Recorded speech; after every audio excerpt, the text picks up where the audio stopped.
We back with another episode of Good If It Goes Jam. What's happening to the Twitterverse, the Twitchverse, the YouTuberverse, the Facebookerverse, the Internet universe. Yeah, everybody out there watching. I'm your host, Mr. Mike. Got my boy DJ with me. Gang, gang, gang. What's up, bro? What's happening? Ready to jam? Yeah, let's do Fuck it, it. let's get it. Let's get it. Let's jam. Y'all know how we do if you watch. If this is your first time watching, we got three categories that we go over every week. And they are Is He Good, Damn Wild or Hate, and Get Him Out of Here. So we'll start with our first category of the week, which is He Good? So Is He Good is this just kind of came up. Like I just always ask DJ if he thinks somebody is good, like no matter what sport it is. Like I ask him all type of stuff. Is it good? Is it good? Like that's just something we've been doing for over the last couple of years. So that's the name of our first category here. So this week we talking about quarterback from the Oakland. Las Vegas Raiders. Getting so used to saying Oakland. The Las Vegas Raiders quarterback David. Not David. His brother Derek Carr. Yeah. So DJ, Derek Carr. Is Derek Carr good? Yeah, Derek Carr good. The thing with him is that he's not great, but I just seen a crazy stat that over the past 2 years, only two quarterbacks have threw for 4,000 yards and less than 10 picks. Three, and it was Derek Carr, Patrick Mahomes, and Rodgers. And so like when you able to like be mentioned with those guys, and I normally hate those like type of stats where they just add up all these like different categories and then they try to make a stat be twisted a certain way. Like but that's like a legit like stat, like throwing for 4,000 yards and then less than 10 picks. I'm a fan of a franchise that don't have a 4,000 yard passer in their entire history. So like that means something. Even in today's NFL, that means something. And so for him to be in that category over the past 2 years it just shows that he's good. And then, but like the thing for them is that they need him to be great. What does great look like? That means that he got to throw for more touchdowns. He threw for all those yards, but they got to get in the end zone more. Too many drive stall, too many times they might run it in the red zone, or they don't come up with like points. And so the reason why people not talking about him like that because touchdowns. And I looked at some of his older stats. He only had 130 touchdown season. And that was like I think 2015, 2016, something like that. And so when you being talked about as like the elite, there got to be some like things that make you special. And one of the things is like how many touchdowns are you throwing? So go along with these yards. How many touchdowns are you throwing consistently year after year after year? Or if you like a dual threat, you could throw for 25 touchdowns a year, but then you're gonna have another 10 on the ground with a 1,000 yard rushing, something else that make you that. And so he not that type of guy. But like his seasons be decent. It's just that they need him to be great. He's good, and what they doing right now is really good. Hopefully they can keep that going. But yeah, I think he's good. I think a lot of people sleep on him, but his team need him to be great. They got to score more touchdowns. They got to score more points, and that's why I think that people not really giving him his praise, because if you in that category, but then if you look at the touchdowns that Pat and Rodgers then threw compared to Derek Carr, and you like, well, like he's down in those categories. And so he needs some 30, 40 touchdown seasons. Like he needs some of those for people to start like treating him differently. And so I definitely think he's good. I'll put him in like I don't know what tier because like you got to look at a bunch of different stuff. But yeah, I'll put him like I say like right now he playing like top 10.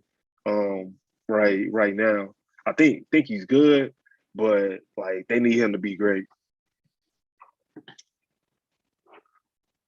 I think you muted. I am. So when you say right now, do you mean right now as an NFL going into week 3 right now? Or are we talking overall guys in the league, like not necessarily body of work, but what have you done for me lately? Top 10, what Yeah, are we saying? both. Because I don't think it's a bad take. I don't think it's a bad Yeah, take. Yeah, I'm saying to me, I'm saying both because, like I said, the past 2 seasons before this season, 4,000 yards, less than 10 picks. So he throwing for a bunch of yards and he's not turning the ball over. So when I say what have you done for me lately, I'm going based on the past like 3 seasons, including this one. And right now, he has the most yards in the league. I mean, it's only 2 games, but he got the most yards in the league, beat 2 good teams in the process. Like they ain't just beat no bums. Like they beat 2 good teams in the process. And so now the wins plus the yards plus the touchdowns, like it's all like coming together. Now, if they keep it going, then you gotta like look at him, with the same regard as you do like some other guys.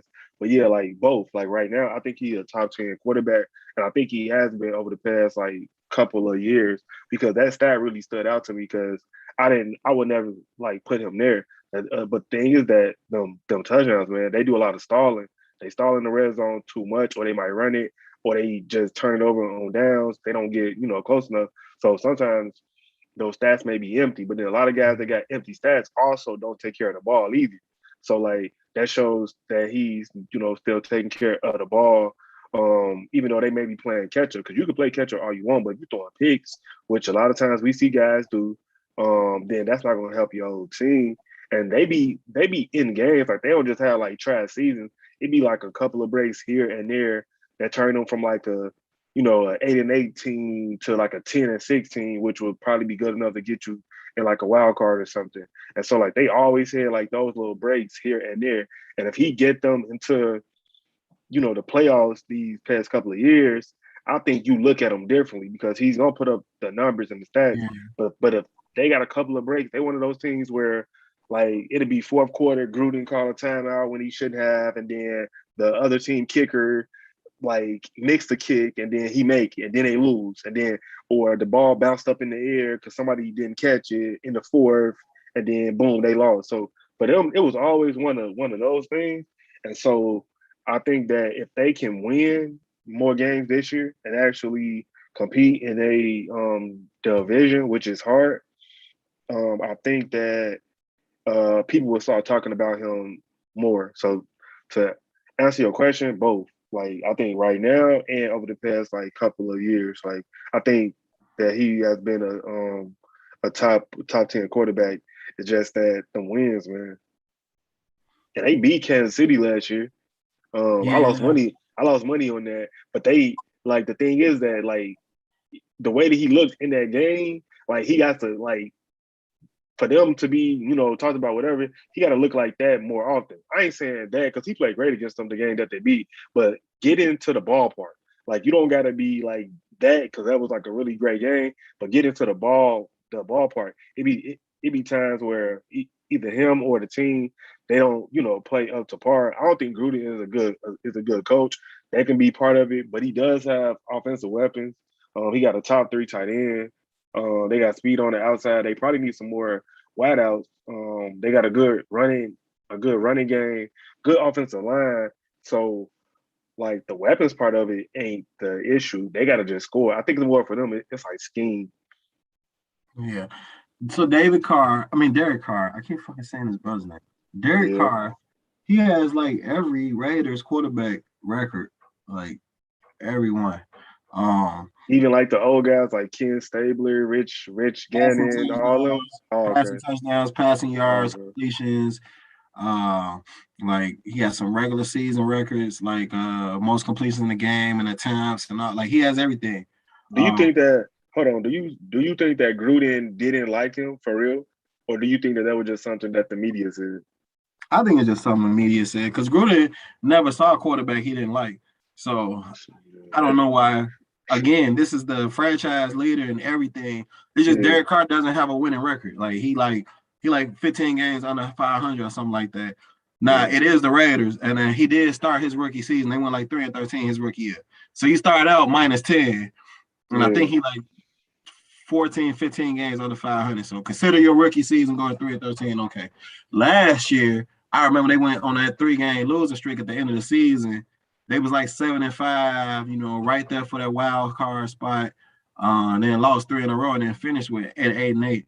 And like you said, they beat the Chiefs and then they ran it back, and I think they lost by a touchdown or a field goal or something like that. Like it was Yeah, close. yeah, And yeah, they had a lot of other games, really close games like that. And I mean, yeah, again, like you said, it's a game of breaks. And a couple breaks here and there. You know, Derek Carr, yeah, he probably is a solidified top 10 QB. Um, and then I'm thinking, like, if saying you're a top 10 QB, like, is that even worth anything right now? Like, there's only like aside, like you got all these younger guys, they studs. mm, We have a pretty good idea they're gonna like really be good. It's not as bad as it was like 2 seasons ago. I think it was like terrible. Like everybody needed starting quarterbacks. Like it was horrible, right? yeah, Like now it's a lot better because a lot more younger guys. But I think I can give Derek Carr top 10.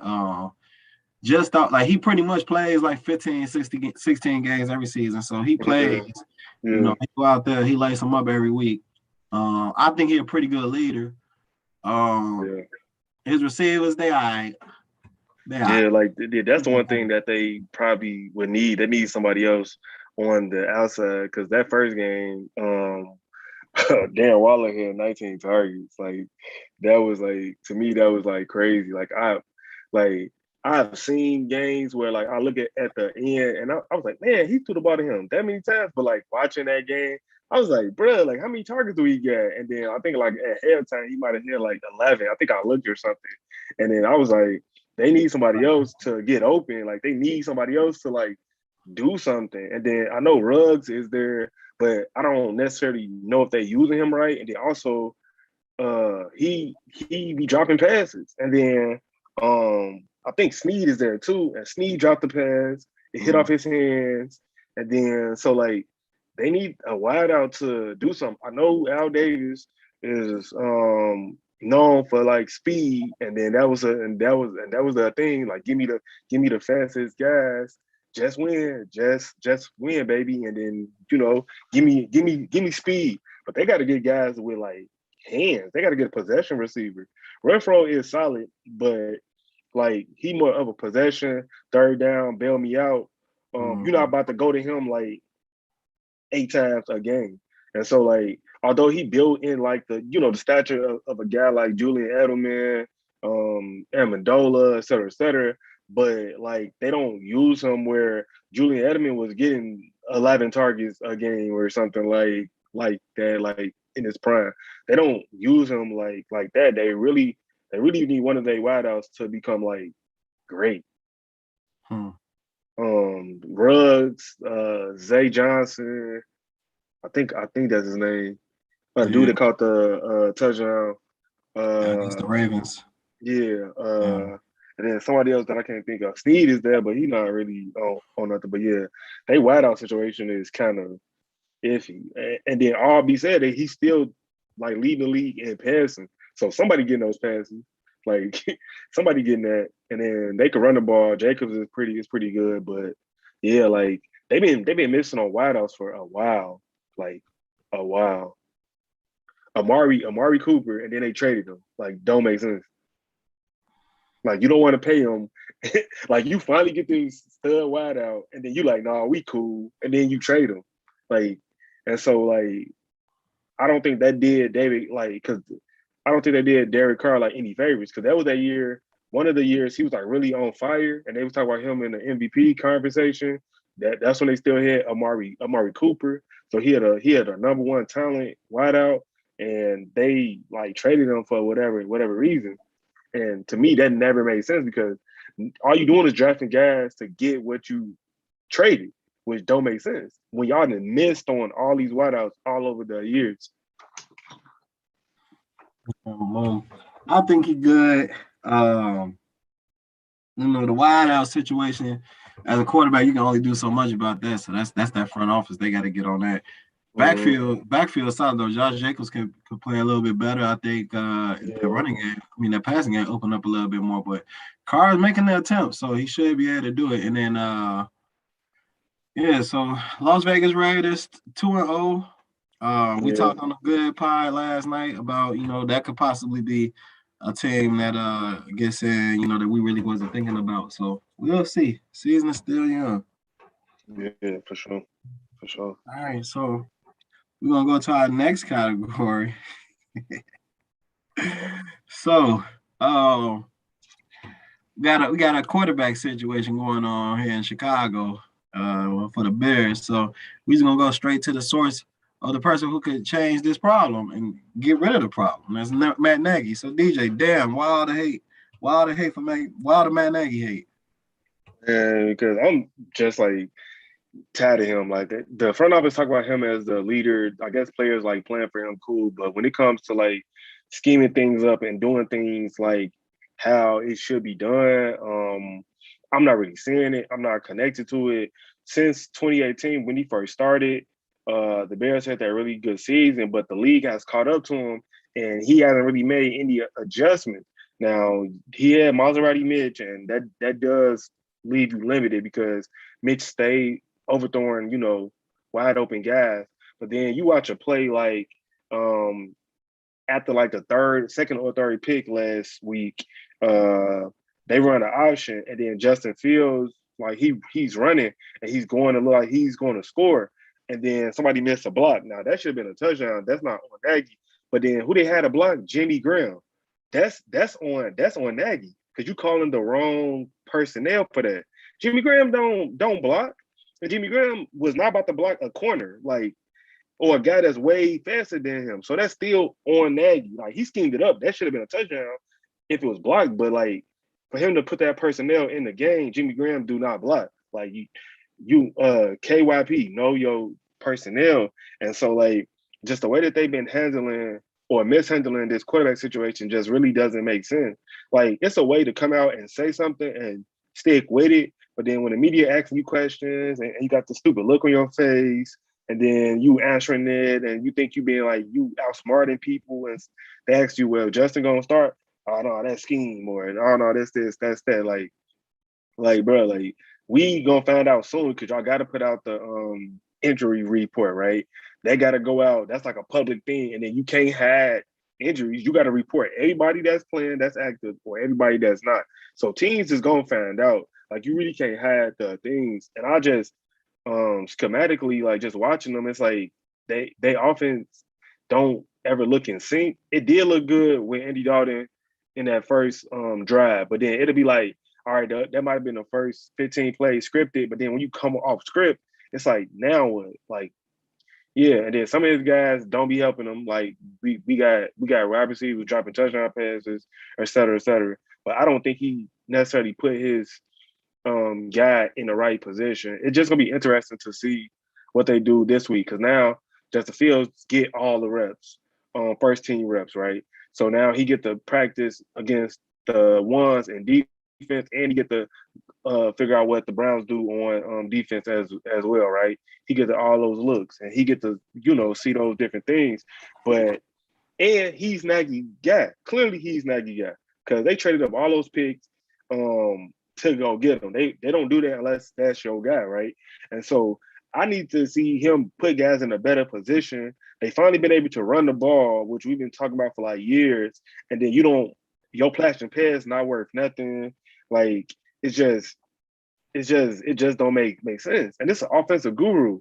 And so, like, I ain't even saying y'all got to be top five offense, but the first year, which was 2018, they offense finished the year as number 9, and that was with Maserati Mitch. And so clearly, like, if you scheme up things right and if you do things the right way, you put guys in the best position and you got to know their strengths, then you can make things happen. But since then, they've been ranked like 26th, 23rd. Like, it has not been good. And for a team to have an offensive guru that actually went to the playoffs last year, it just like certain things just don't be making sense. The bubble screens, the reverses, like all that other stuff that's like hasn't worked for like years, they'll be rolling, and then he'll just call that. And then like, you don't, I mean, I don't feel like that him giving a play call to somebody else is like taking away some of his power, because some coaches don't call the plays. Some coaches, you got defensive coaches that's like great coaches.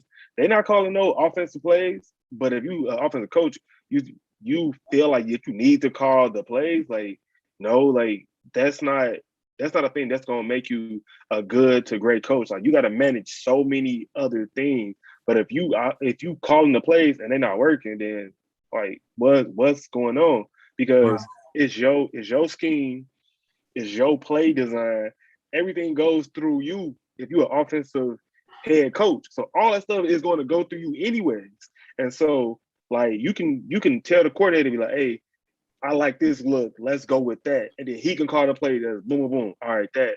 And then that way you can observe it and be like, nah, that versus you calling the play, you watching it, and then you looking to see like what's going on. I feel like it's too much for him to um digest at one time. And I always didn't feel like that because like I said, that first year, the offense was like a top 10 offense. And we haven't seen one of those in Chicago in a long time. And Ever.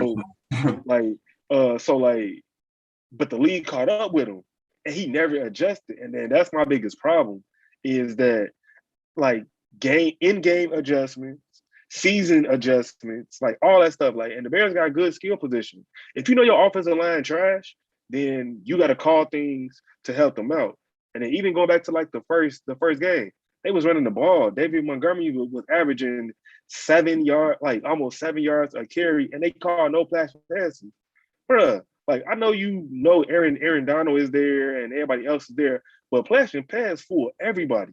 Like I don't care because your first reaction is to, oh, we getting gashed on the run. Let's do something else. And they just kept trying to three-step drop and get the ball out and then dink and dunk down the field. And that's not your team. And the minute those hot routes don't get caught, then now you're in a bad position because you've been doing that the whole time. But the minute somebody drop a pass or it's off target, now you got 3rd and 8, and then now the defense know you about to throw, and then you put your offensive line in a bad position. But they just was like the first game, it looked like they was just too scared of the Rams defense, right? And they good. They was the number 1 defense last year, but like flash and pass, bro, like you're not calling none of those. Like that just don't make sense. And Yeah. I don't really necessarily like Bill Lazor or whoever else because if you go down these other guys' track record, none of their offenses did nothing anyways. Like, and so if another guy is connected with the quarterback in a better way where he can see more things, then let him call the plays and then let's see do we get something. Right. But it just seemed like that like he didn't learn from last year. They finally able to run the ball. They didn't run it as well in the Bengals game, but they ran it great against the number 1 offense. I mean number 1 defense in the first game. So something is there with the running game. And Yeah. David Montgomery is like actually good, like top 5 from scrimmage last year.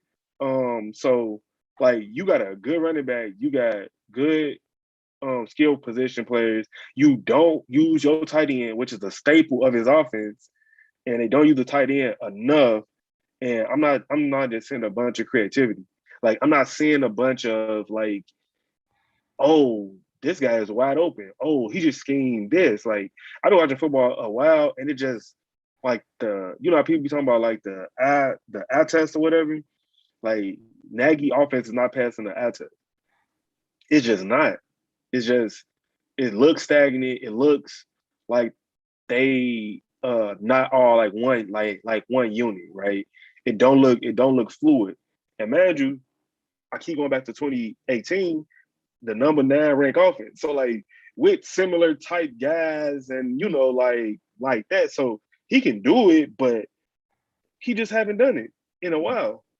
And then your defense like give you all those turnovers, and then you coming away kicking field goals, and you got to do all this and do that, and you were in the red zone, and you're not doing better things. Like it's no reason why Justin Fields should not be more prepped, because if y'all got his package of plays or whatever, I feel like he should be doing reps with the ones Right. in practice, even though he's a 2, because I need you in the game, like going against these guys. Like I need you, and I need you to know your guys that you throwing the ball to, whatever. And I don't feel like that he gave him the best shot like in the first couple of games. Um, but now it's gonna be interesting to see because Cleveland got a good defensive line. He had the whole week. They scouting them, but then Nagy always got that stupid look on his face, and he used to have that card that says "BU," but I don't know who he is anymore. They team don't got no identity, and so it's like I'm just trying to figure out like what he's doing, like because I don't know. Well, yeah, I like I said on the pod last night, like I didn't want this to be the reason why Justin Fields got his look because Andy Dalton got hurt. Although that's always a possibility. I wanted Matt Nagy to stick his chest out, make the decision, and like you said, they traded up to get him, so that's clearly his guy. Yeah. We'll see. Here's to Justin Fields. Matt Nagy, hell, he down there kind of get him out of here too, but we got somebody else for that today. Yeah, and like I don't want to put all the pressure on Fields because like of course the coach can only put the players in the best position to win each play, right? So whatever play you call it, it's like, all right, this play I think is going to work in this position. Now the player's job is to go out and execute the play and to make it look like how it looked in practice. But I don't think Nagy has done a good job of doing that like so far, as far as like plays or whatever. And I've watched lesser teams like offenses move the ball up and down the field on good defenses. Now whether they score it or not, that's a different story. But like the Bears just be like too stagnant and too predictable. And so it's like you an offensive guru with not good offense. So it's like, what are you doing?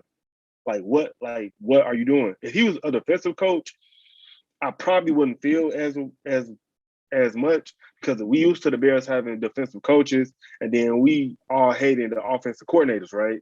And so they tried the Trestman thing. That was a failure. With Trestman should not have ever been a coach. Like he yeah. And so like they went to Nagy, who was under Reed, et cetera, right? And so like now I'm looking at the coach. Like I gotta look at the coach because you an offensive coach and your offense is not doing nothing. And if your offensive line, is having problems, issues, then as a coach, you got to figure out certain things. Okay, this is what's gonna work for us, and this is not. And we gotta scheme up. We gotta, help our offensive line out because, like, the Bears aren't the only team in the league with like a weak offensive line. But like, y'all still gotta score. Y'all still gotta move the ball. Like y'all still gotta do and y'all can run the ball. So your offensive line not even that trash. Like because y'all can do one thing great. If you can run the ball, even though that's a passing league, bro, if you can run the ball, that opens up so much that opens up your passing game. Because now they put all these dudes in the box now. They pass your pass. It's gonna be money. The same thing Sean McVay did to the Bears in week 1. They could have did the same thing to them. Because they wasn't even running the ball good, and the Bears was biting on play action pass. Like biting on play action, and they wasn't even running the ball good. They gave up like 69 yards rushing, and the Bears are still biting on play action. Like, and so like it's the same concept. Like, it's not like football is like hard, but like that part of it ain't difficult. Like, yeah, it's not difficult. Like if you can run the ball, play action pass. All right. Like tell that to the Tennessee Titans. Yeah. Yeah. We'll go into one last thing. So our last subject that we do each week is get them out of here. So this week we're getting the NFL and then new sportsmanship rule changes. We're getting them out of here. DJ, lead the way. All right. So like the taunting rule, really been causing a lot of problems. It's been costing teams like yards, points, all that stuff because they want to place the emphasis on it. But everybody is trying to figure out like who asked for it. The players, they're like the ones. So if something happened on Monday night, right? All the players that's at home Sunday, like what the hell is this? And then you got former players chiming in and et cetera, et cetera. So they like, well, we trying to get this out the game, blah, blah, blah.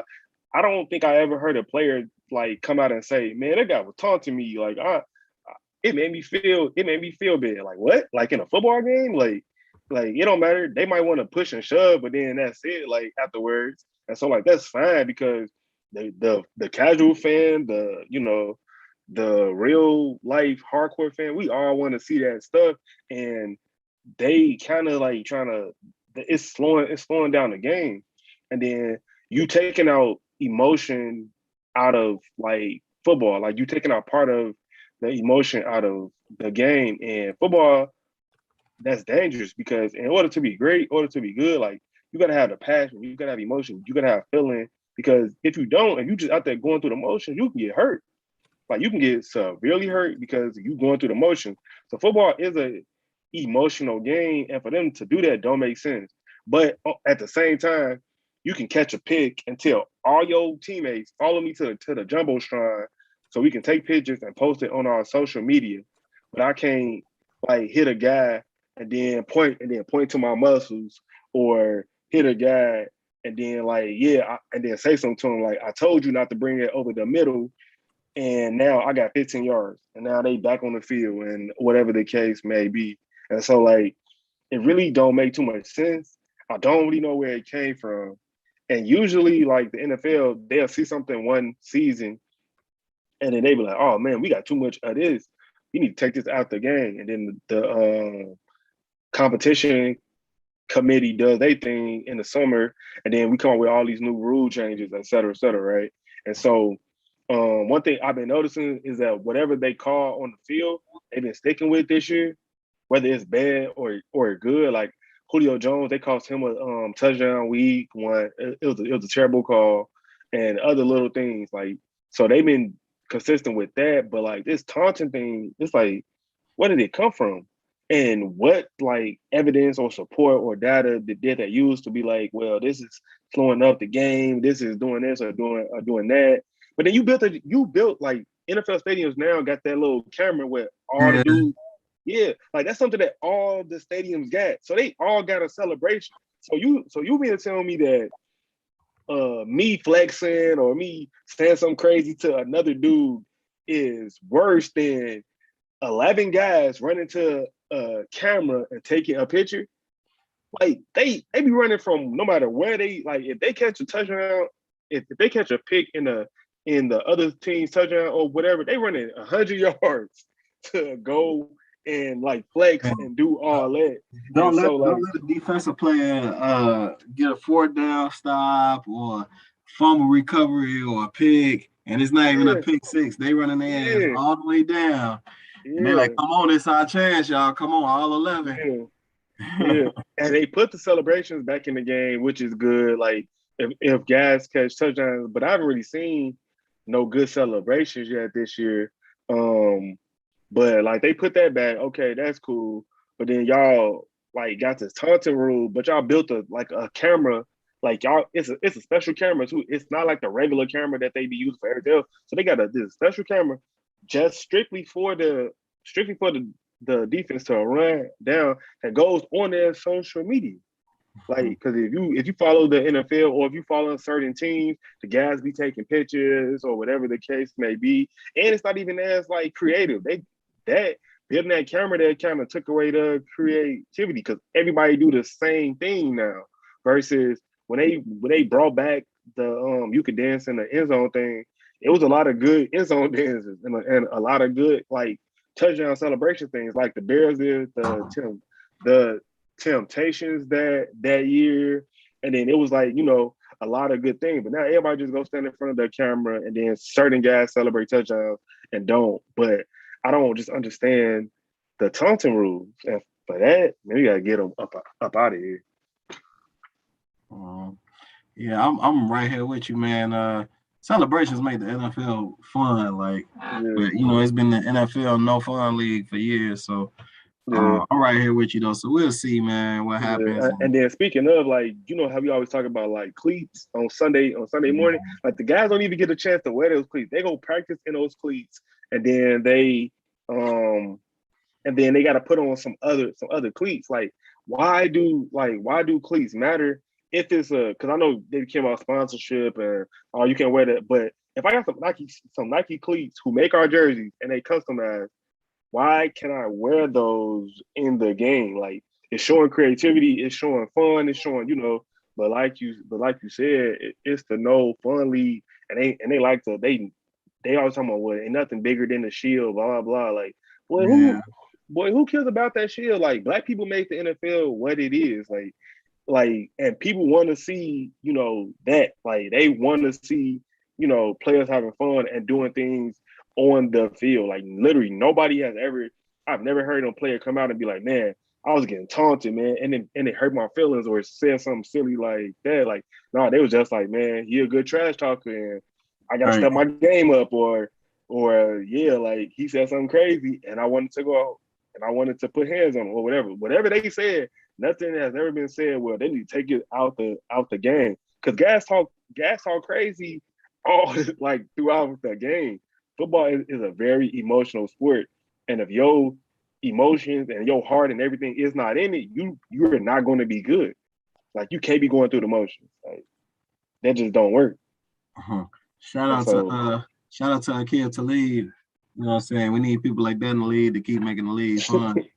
I don't remember snatch the hearing Michael chains. Crabtree. Yeah, I don't remember hearing Michael Crabtree crying about it. He just taped his shit to his chest and kept it moving. So So good. yeah. Well, all right, D. Appreciate your time, man. Appreciate everybody watching. Another episode of Good If It Goes Jam in the Bucks. Check us out, goodifitgoes.com. Watch it on Twitch, Twitter, YouTube, Facebook, everywhere. We're gonna be on cable too. You know what I'm saying? So Coming soon. coming soon, coming soon. Need 15K. Peace, everybody. All right, y'all.